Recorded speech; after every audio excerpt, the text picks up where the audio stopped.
Ben. Hello, everyone. My name is Ben Palmquist. Again, I'm with the National Economic and Social Rights Initiative, NESRI. We're a support organization for grassroots campaigns all over the country, both campaigns for universal single-payer healthcare, also campaigns for education, housing, and workers' rights. So today, we're going to be talking about medium-term campaigns, and here's just a quick overview of how we're going to go through this. We're going to talk about what do we mean when we say a medium-term campaign, and how can they be useful for us in our long-term work. Ben's going to walk us through some possible campaign ideas. We'll hear from Libby and, I'm sorry, Bill, right? Bill. And then we'll do that small group exercise. So, why are medium-term campaigns strategic? We all, of course, stand on the shoulders of a lot of other movement organizers who come before us. I draw a lot of inspiration, a lot of lessons from the civil rights movement. One of the, we're fighting for a lot of things, right? We're fighting to challenge the power of corporations over our lives. We're fighting for better staffing ratios. We're fighting for culturally and linguistically appropriate care. But really what we're fighting to win is a big piece of legislation, right? Federal legislation for universal health care. And the civil rights movement won two really key pieces of legislation, of course, the Civil Rights Act and the Voting Rights Act. But they didn't do it overnight. It was a long-term fight, at least 10 years, depending on how you count it. But they did it. And so the way that this is typically recorded, of course, is you see President Johnson here signing the Civil Rights Act. All the headlines tout the president's efforts. You have a lot of men standing over him, a lot of white men, and black men. But the typical headline, the story, is that this was a top-down affair, right? But we know better. We know that there is a movement behind this, and it took a lot to win. And so the folks I really draw inspiration with are people on the right, sort of everyday people who were organizing for their own civil rights across the South and in the North, too. And so these are people like Miss Martiza's great-grandmother, who we heard about, who all over the place were organizing in their own communities. And so how did they do it? How did they get from sort of 1954, right after Brown v. Board, to the place where they won this major national legislation? They did a lot of things, but medium-term campaigns were central to their strategy to win. So what these campaigns did was they allowed them to build their own internal capacity as a movement, right, to build their own power, and then to exert that power to change the politics of the whole country. And so there's campaigns where there are a lot of medium-term campaigns that they fought. This is a picture of the national sit-ins on top. This is the Montgomery bus boycott here. There's the Freedom Summer, the Freedom Rides, school desegregation. All over the place there were local efforts where people were organizing in their own communities to challenge injustice right where they lived.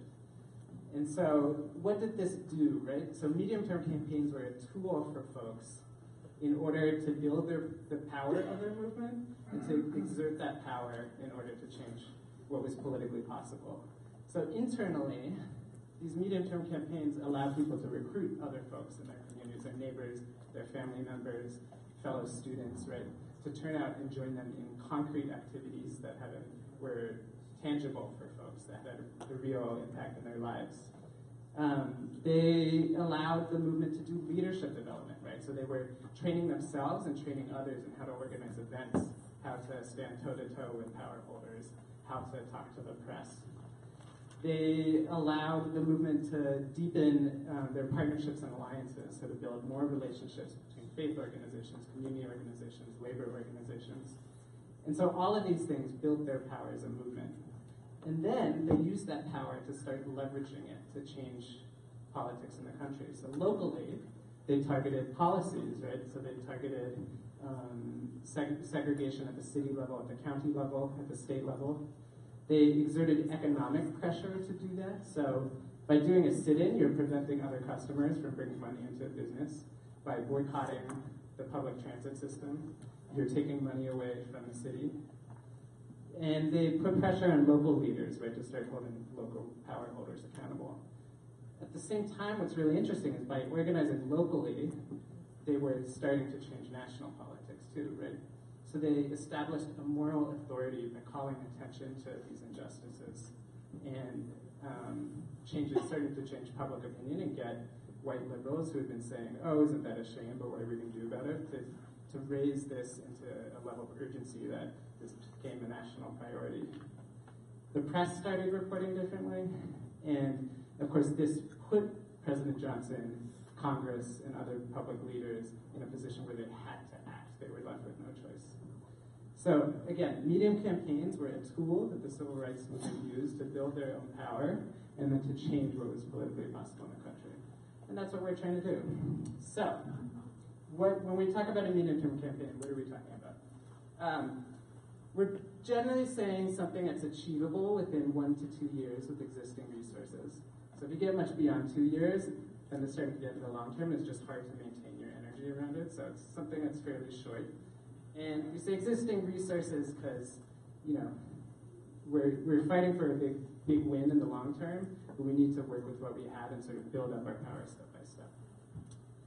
A medium-term campaign should also build our power towards our long-term goal of single payer, right? So Michael was talking about the dangers of incrementalism. We don't want to get sucked into that, right? So we have to make sure that whatever we're working on is building our power towards winning single payer. And lastly, a medium-term campaign should really matter to a group or a community in our state. And so that matters on a couple levels. One, we care about people, right? We want to make a difference in people's lives, and that's really important. People are struggling every day just to make ends meet and survive, and so we need to prioritize that. And secondly, the way that we mobilize people is by organizing around issues that people feel passionate about, right? So there's a lot of things that could be fixed in the healthcare system, but something like provider payments, for example, is probably not going to energize most people to get out there. So, don't worry about taking notes on all this. So some of this will be on the handout if you want this down. But we sort of try to come up with a framework here if you're thinking about this. And so part of the exercise we're going to do later is sort of built off of this to figure out what sort of a campaign for us in building our power towards winning single payer would be useful. And so there's a number of questions we need to ask to make sure that we're going down the right path. So is this medium-term campaign something that fits with our values, right? Does this move us closer to guaranteeing healthcare for all people? Do we have the capacity to win? So is this something actually that we can build our power through by winning, right? We don't want to just walk into something that we're going to lose. How long would this take and what sort of resources would it take? Again, it needs to really be achievable for us. Are there negative outcomes that we need to be worried about? Could this set us up for some sort of defeat? And then these last two, I'm going to break out a little bit. Does it build our own internal capacity and power, and does it build our power externally? So internally, some of the things we want to look at, does this actually grow our membership base? Does this allow us to recruit new people into our movement? And does it mobilize our base, right? Is this going to energize people in order to want to stand up and take action, right? Because a big part of what we're doing is trying to get people, moving people from being passive to being active. Does this open up opportunities for leadership development to help people acquire concrete skills we need? And does this open up fundraising potential? That should never be the single driving question, but it is one to ask, right? And then externally, is this something that we can use, as we were talking about this morning, to help build our coalitions and our alignment and trust and solidarity between movements? Will this allow us to demonstrate our power externally? And will this help us shift the public narrative, right? So none of these questions are deal breakers. The idea is these are the sorts of things we need to be asking ourselves to figure out what sort of a medium-term campaign could be useful.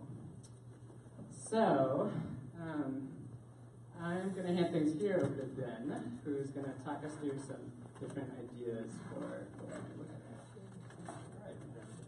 So what we did with Between Healthcare Now and NESRI, we started looking at what kind of medium-term campaigns our groups have already run in the past, 5-10 years, and we tried to break them out by different types of campaigns. So we came up with sort of 3 categories. One is legislative campaigns. This is kind of an obvious one for us. And one is targeting businesses or corporate entities or doing solidarity campaigns. I'll give you a little bit more of examples of that. And then we have some groups that do outreach campaigns which are basically there is no target. You're not trying to move someone to do something that you want. You're just, the goal of the campaign is to bring in more people into the movement. And there's obviously, when you run through those assessments of these different types of campaigns, you're going to get very different things that you get out of them. Some of them are good for some areas and bad for others. So I'm going to just sort of go through some examples to sort of get your juices flowing, thinking creatively about what kind of medium-term campaigns you can run in your states. And I'm sure you guys will have examples too that'll come out of your states. So examples of government targets, obviously we had the congressional committees. You can target committees. During the middle of the Affordable Care Act, we had 8 single-payer activists who got arrested, the famous the Bunkus 8. And basically they were demanding that single-payer be included in the committee hearings, which was a very modest gain, but if you put them in the newspapers, it was actually became quite a big deal, so that was a campaign. Before Anthony Weiner's spectacular decline, he introduced an amendment to a bill that would repeal Medicare. And he wanted to see how Republicans would vote on it. He basically said, I'm introducing this amendment because, as Republicans say, it's a government takeover of your health care, of seniors' health care. It's socialized medicine, and he listed all the lies that Republicans say about single-payer health care and asked them to vote on it, and of course no Republicans voted to repeal Medicare. So that was another sort of clever campaign. We do a lot more work in our movement targeting individual congresspeople. Obviously, co-sponsorship is a very straightforward medium-term campaign.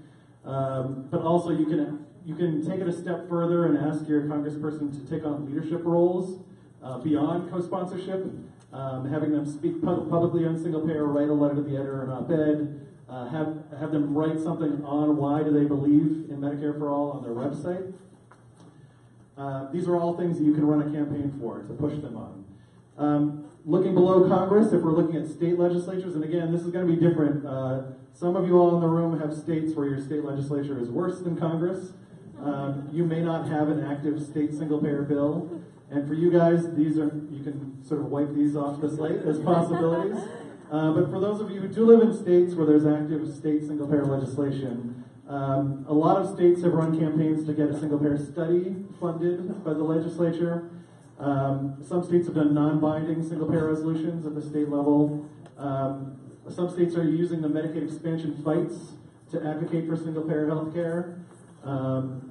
There was the Medicare for All immigrant inclusion fight in California that became intertwined with single-payer work. And then there's a whole range of other things that state legislatures can do: rate setting, improved regulations of the healthcare industry. The campaigns you could run and message single-payer through those campaigns to highlight the injustices of the healthcare system and to target healthcare profiteers. Again, at the state level, you can target individual state legislators for co-sponsorship and leadership roles. We've also had some groups do effective medium-term campaigns around targeting governors or state agencies. Put People First had this great campaign in Pennsylvania recently where Pennsylvania had never done rate reviews, even though they had the power to. They'd never done public hearings for rate reviews. So they had the power to look at insurance companies increasing your premiums and say yes or no, you're allowed to do it or you're not allowed to do it, and they never had public hearings before the insurance commission would do this. So Put People First ran a campaign demanding that they hold public hearings, and they were successful.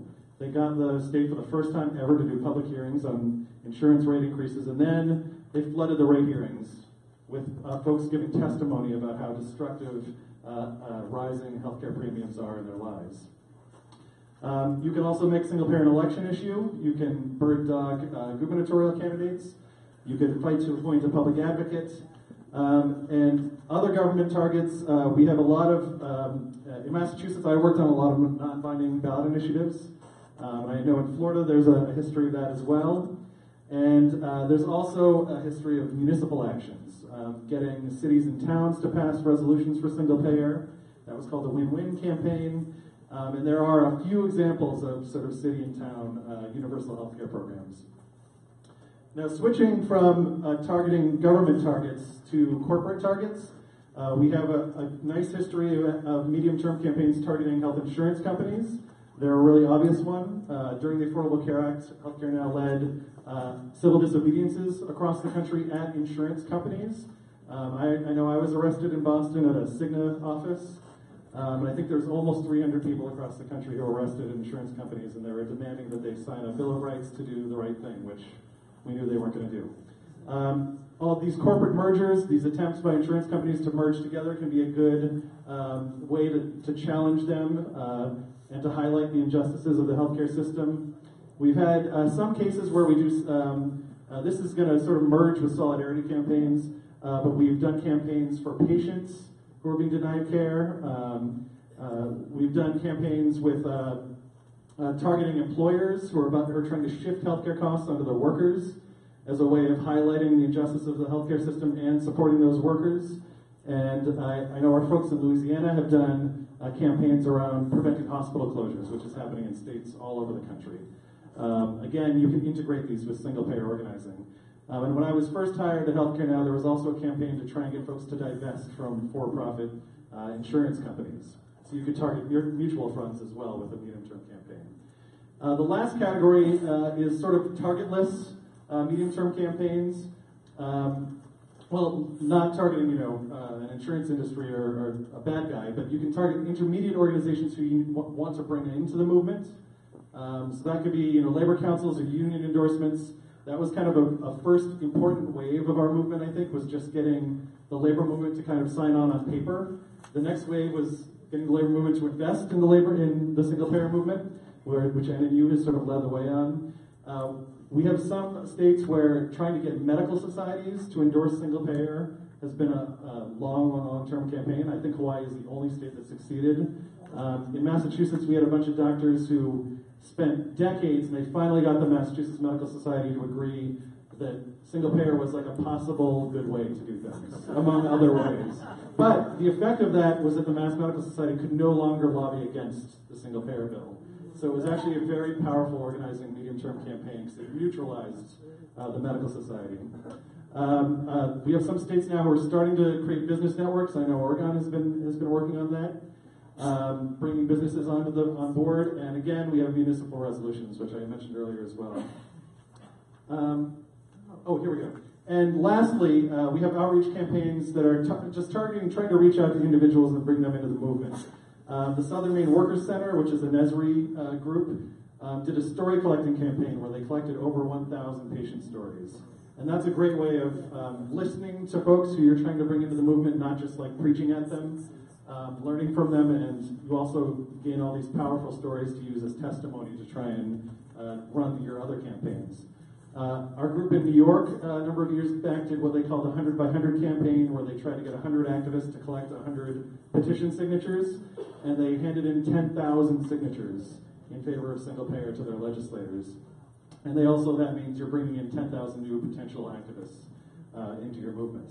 A number of folks, including Healthcare Now and the Vermont Workers Center, have used truth hearings, creating public hearings where folks can testify about their experiences with the healthcare system. Those have been powerful outreach campaigns. And a lot of folks have used movie viewings as well as outreach campaigns. So that's kind of the full scope of what we thought of as like the categories of medium-term campaigns you can run. That is by no means an exhaustive list. And in your own states, some of you will have well-developed campaigns already in place. Some of your states will be thinking, what is our next step going to be now that we're not spending most of our time fighting against this horrible repeal and replace bill?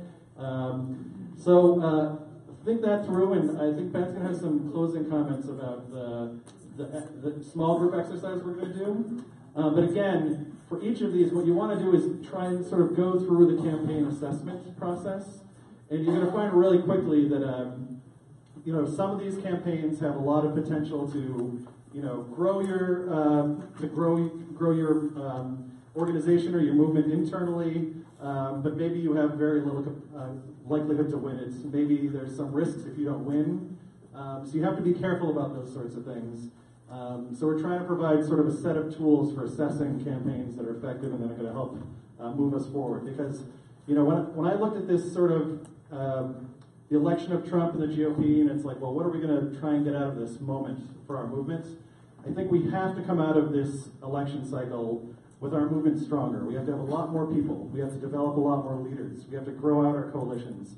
And if, after the political tides have turned the other way, we have a much more powerful social movement, then I think we've done the right thing in the intermediary. We've done our work. So that's also the goal of picking effective medium-term campaigns. So I guess we'll get the case studies from Libby and Bill, and then we'll do the small group exercises. Thanks, everyone.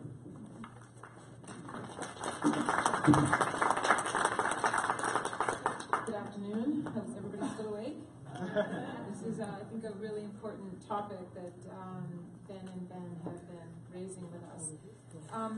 So Florida has 2.5 million people that don't have health insurance. Florida is half the size of California and has as many uninsured people. In Florida, also 2 million people purchase their insurance on the so-called open market.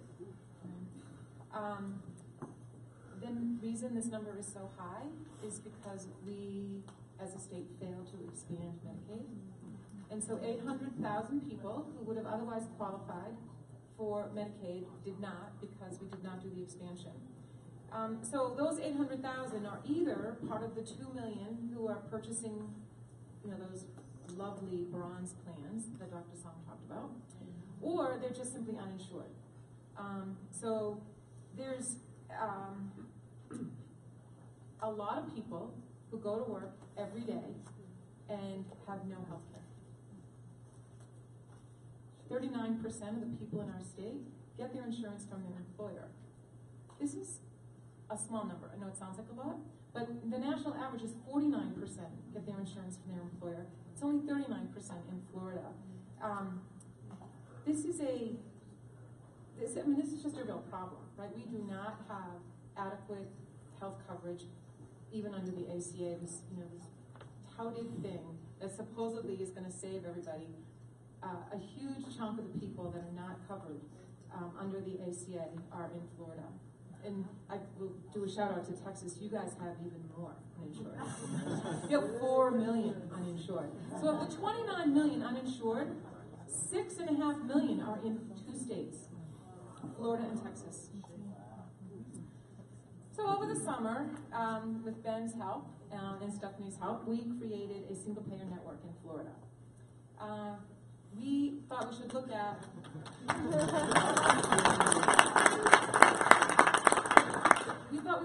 sort of what are the objective conditions that we face and what would make a reasonable plan on the basis of that. So we thought about a couple of things here. One is the way that you win single payer in a state like Florida is not that you try to get a state bill passed, right? We're a state that elected the person who committed the largest Medicare fraud in the history of Medicare. Probably are not going to pass single payer in Florida. So we thought, well, we should be doing something that helps advance us toward getting more votes in the U.S. Congress, because that's probably where we could weigh in. So then you think, well, why would people not support single payer? Right? Why would any member of Congress not support single payer? Well, the insurance industry made $10 billion in profit in just the first 6 months of 2017. And every year, they give $1 billion to members of Congress. $1 billion. That's a ton of money, in case you didn't know that. So the healthcare industry is 17% of our economy. And there's $1 billion being funneled to people to not remove that from the free market system, to not remove that from these for-profit insurance companies. So that's why. I mean, it's pretty straightforward, right? Like, I make a lot of money, I keep a lot of money, or I provide health care to everybody that needs it. It's a simple calculus for the people that hold power. So we did figure that, okay, we need to have more votes in Congress that would vote for HR 676 and now S1804. But the other thing we also need is we need to have some employers support single payer. And we all saw the figures, right? The cost of healthcare, it's extreme. But most employers are not going to voluntarily go against what they see as their class interests, right? They're not going to say like, oh, I think it's a good idea. Like maybe one would do it, but most employers are not going, I think it's a really good idea to move 17% of the economy out of the free market system and into a publicly funded system. They're just not going to do that. So we figure it requires some kind of job actions. So we need the unions to be in favor, because if we're going to force employers to support single payer, we probably need to strike them. It's probably the only way to get employers on board. So that's another objective condition. Another thing that we learned was, of course, 60% of voters support single payer. The interesting thing that we found out in the recent poll is that 40% of Trump voters support single payer. So clearly this is an idea whose time has come. The thing, though, that makes it hard is, even though we have all this tremendous support, where you sort of lose people is in this question of how are we going to transition from, I have health insurance now, I'm going to transition over to this unknown system, this issue that Michael raised earlier. I do think that the transition plan that's in S1804 will help us in that regard. It will help people understand that, how many of you here love your insurance company? So I work for a union. I do a lot of collective bargaining. I negotiate a lot of contracts with a lot of employers. And so probably the people in our union have the best health care available. And let me tell you, they don't love it. Right? Even union members don't love their health insurance. It's because it's terrible. Like, you have high co-pays, you have deductibles, you have co-insurance. People, if they understand the transition over to a system where it's like, I don't feel well, I'm going to go to the doctor, they're going to take care of me, I go home. I don't get a bill, I don't have to pay to get in, I don't, people will want to transition once they understand what that transition will look like. And then the final sort of objective condition we looked at was, we really do not think that in the southern states, not just in Florida, but in most of the southern states, a state-by-state strategy doesn't work for us, because, first of all, the states that didn't expand Medicaid are not going to go for single payer. And so a lot of states are going to get left out. So those 6.5 million people between Florida and Texas will continue to not have health care if we don't figure out a way to have a national system. So we needed a strategic plan for Florida. So we looked at what's available to us to do. And the first thing we looked at was the members of Congress who had co-sponsored 676. So for a long, long time we had 3. We always had 3. Well, now we have 6. But there are 5 more Dems who have not co-sponsored H676. So we tried to figure out how to reach out to those 5. So we go to these the congressional town halls that they hold. We've been doing a lot of district meetings. We've been phone blasting. The PDA letter drops that you guys do. We do that with you in Florida. And we've done this, we did all of it to 1 member of Congress, and we did some of it with the other 4. We do expect that at some point, 4 of these Dems, 4 of the 5 Dems that haven't signed on yet, we do expect at some point will. One of them we expect never will. Those of you that know Florida might be able to guess which one I mean. And it is our intent that she will be defeated by a single payer. The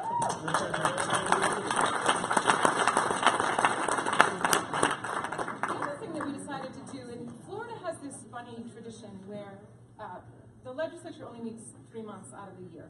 And so prior to the legislative session, they have what they call legislative delegation hearings, which is every county, every legislator from that county, they hold this big public hearing.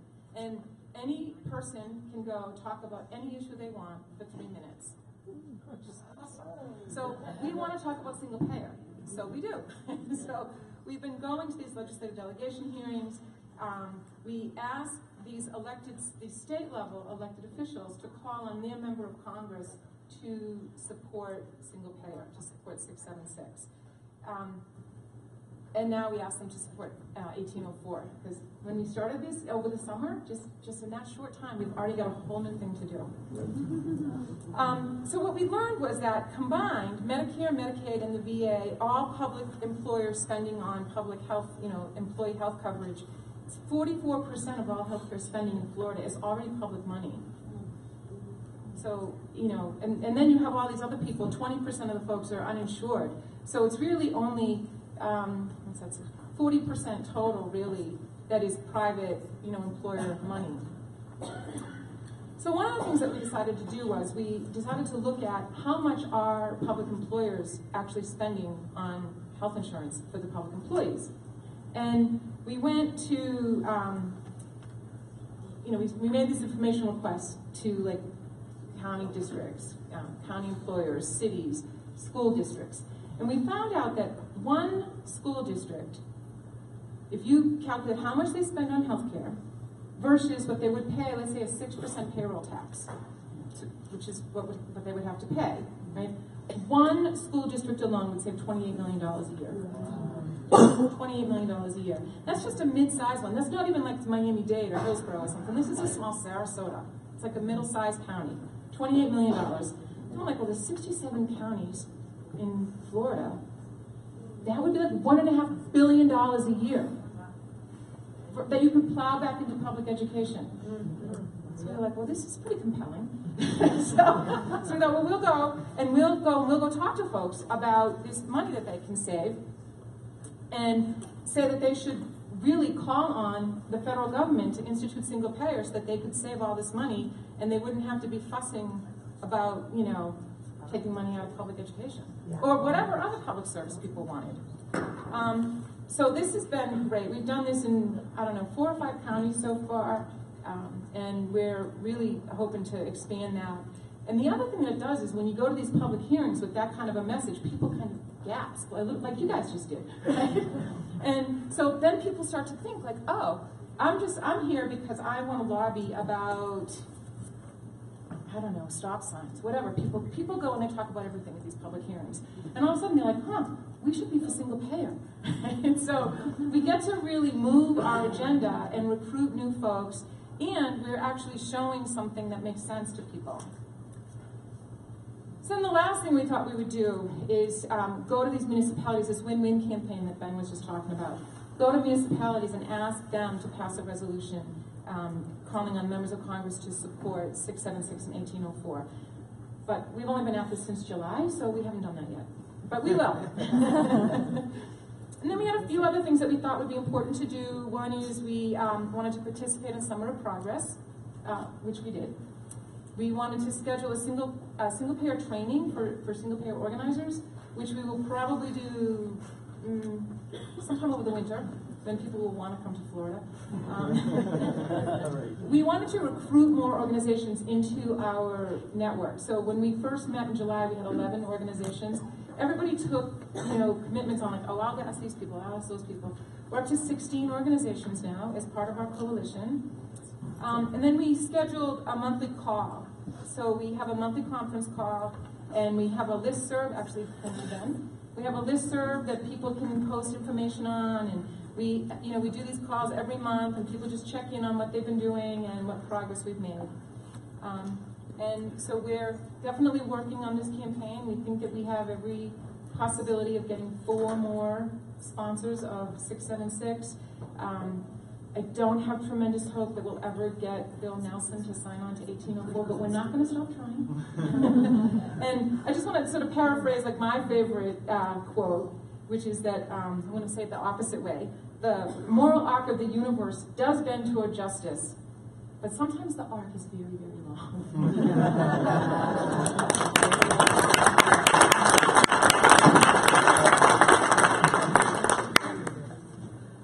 All right, thanks. Thank you, Libby. That was wonderful. Hi, everybody. Hi, Dr. Bill.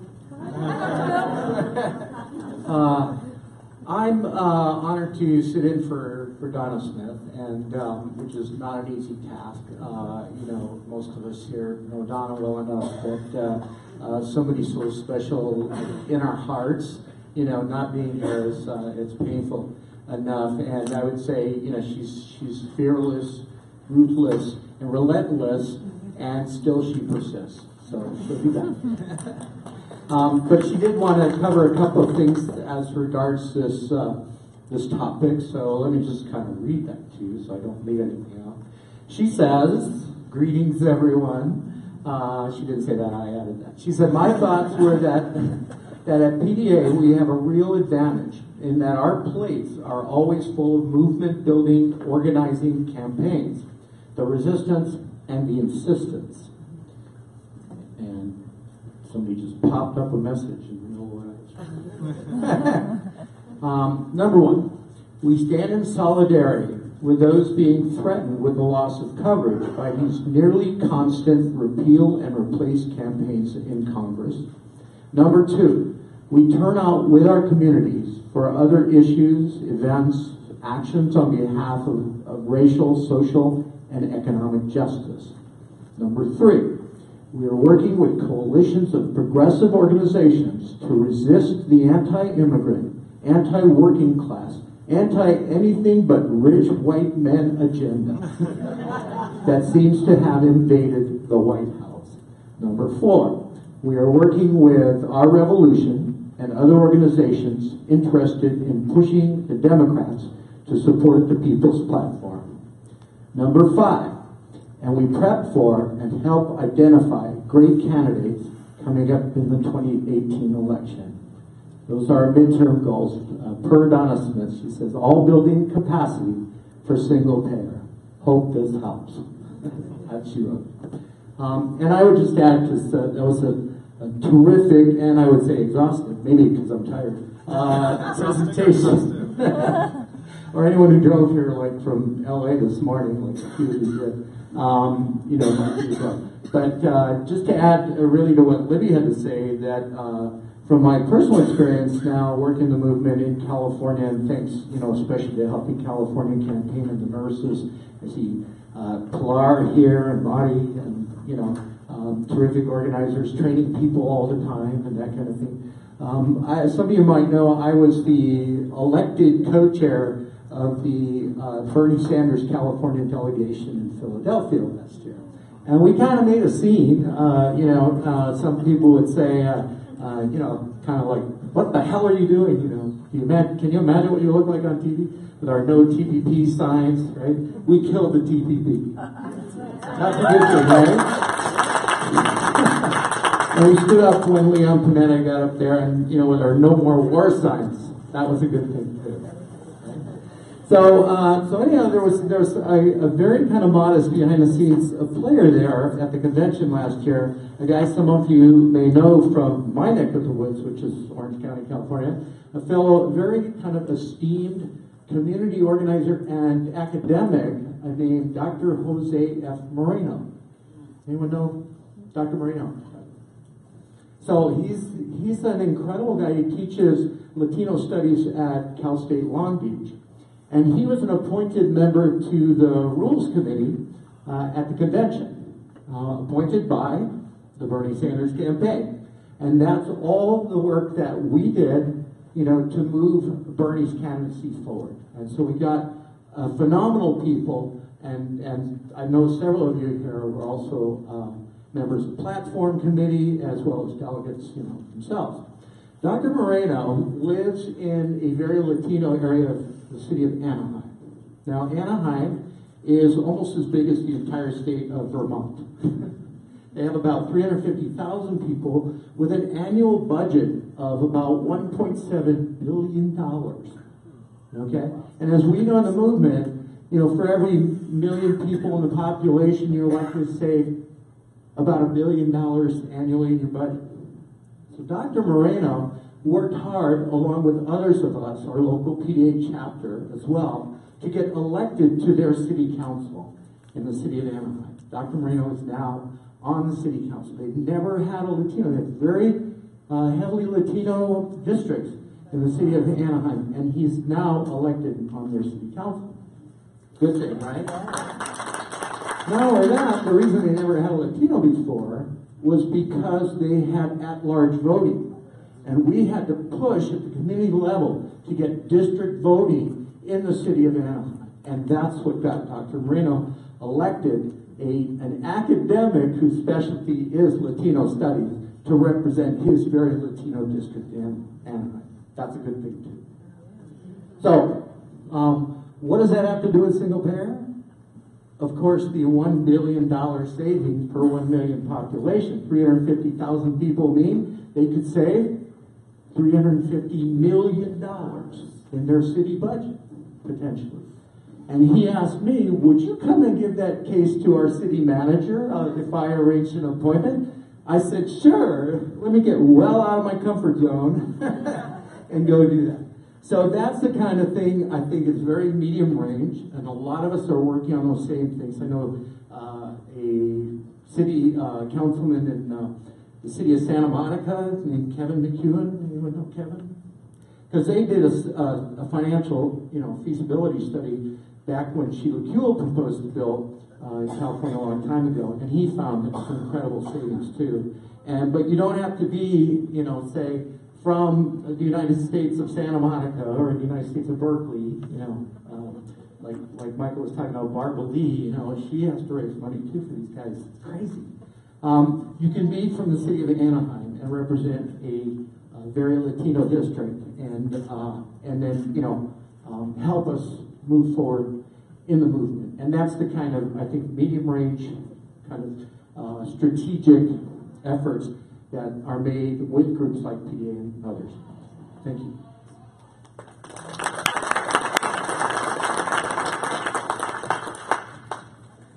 All right, so everybody should have 3 pieces of paper that were handed around. Okay. So what we're going to do is do small group exercises at each table. And so the idea is that this is an exercise you can take back with you and do for your state to try to help you think through what are some campaigns that would work here. Because as we know, the politics in everybody's state is really different, and what each campaign is trying to build right now looks different. So the first page, medium term, single payer campaigns worksheet has instructions. It'll sort of walk you through it top to bottom. The second, once you get to the second page of the instructions, it'll tell you when to pull out the assessment chart and fill that out. And the final page are just notes from the slideshow so that you have those if you want to reference them. So the goal is every table is going to pick one state from among